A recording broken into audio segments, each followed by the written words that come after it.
So my story is almost exactly opposite of Quentin's story. So I was saved very young, like filled with the Holy Ghost, being Only in God can do church, it. yeah, serving, really giving a lot of my time and my efforts and my gifts to the church. You did. And in that process, I'll even admit that marriage was something that I prayed about all the time. Like, Lord, send my husband, this, that, going to the single conferences, listening to the podcast, joining the women's groups, and just kind of being around,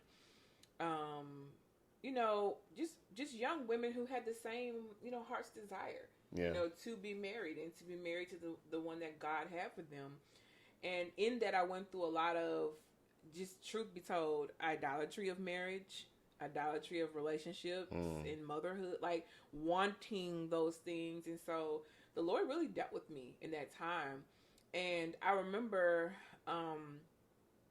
a courtship not working out. And I used to go to this little church that was like 8 minutes from where I lived. And they had like a Friday night renewal service, and I loved it.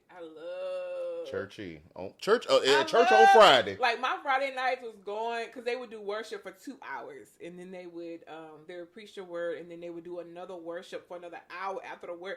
I just loved it. So as many Fridays as I could during the year, I would just go there